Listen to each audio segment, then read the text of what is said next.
प्रियंका गांधी वाड्रा जो लोकसभा की सदस्य निर्वाचित हुई हूँ। পরনে সাদা সোনালী রঙের কেরালা কটনের শাড়ি, চোখে চশমা।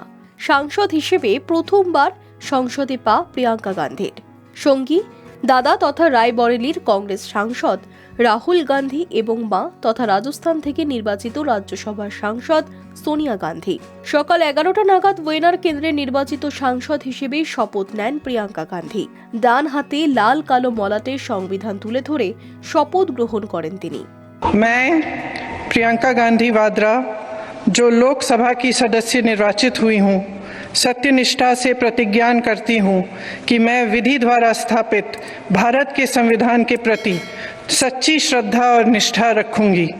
मैं भारत की प्रभुता और अखंडता अक्षुण्ण रखूंगी तथा जिस पद को मैं ग्रहण करने वाली हूँ उसके कर्तव्यों का श्रद्धापूर्वक निर्वहन करूंगी। जय हिंद। তারপর লোকসভার অন্য সাংসদ এবং আধিকারিকদের সঙ্গে নমস্কার বিনিময় করতে দেখা যায় প্রিয়াঙ্কাকে। বৃহস্পতিবার সকালেই কংগ্রেস সাংসদদের বৈঠকে যোগ দিয়েছিলেন নবনির্বাচিত সাংসদ প্রিয়াঙ্কা গান্ধী। তিনি লোকসভায় আসছেন এই খবর পেয়ে সংসদ চত্বরে হাজির হন অন্য কংগ্রেস সাংসদেরাও। ওঠে প্রিয়াঙ্কা স্বাগতম স্লোগান। সংসদে ঢোকার মুখে ভাই বোনের মিষ্টি সম্পর্কের আঁচও লক্ষ্য করা গেল। নিজের ফোনেই ছবি তুলে নিলেন বোনের। গাড়ি থেকে নেমে প্রিয়াঙ্কা গান্ধী জানান তিনি ভীষণ খুশি। তারপরেই দাদা রাহুল এবং মা সোনিয়ার সঙ্গে সংসদের ভিতরে প্রবেশ করেন। শপথ গ্রহণের পর লোকসভার বিরোধী দলনেতা রাহুলকে নমস্কার করেন প্রিয়াঙ্কা। হাসি মুখে প্রতি নমস্কার করতে দেখা যায় একদম সামনের সারিতে বসা রাহুলকেও।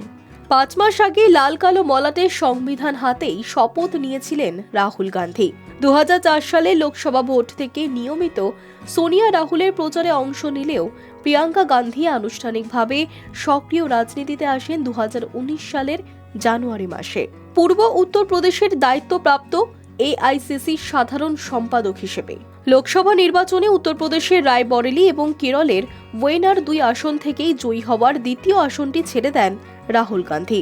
আর দাদার ছেড়ে দেওয়া আসনে কংগ্রেস প্রার্থী হন প্রিয়াঙ্কা। ভোটের ফল বলছে 4,10,000-এরও বেশি ভোটে নিকটতম প্রতিদ্বন্দ্বী সিপিআই প্রার্থীকে হারিয়ে দাদার জয়ের ব্যবধানকেও ছাপিয়ে গিয়েছেন বোন প্রিয়াঙ্কা গান্ধী।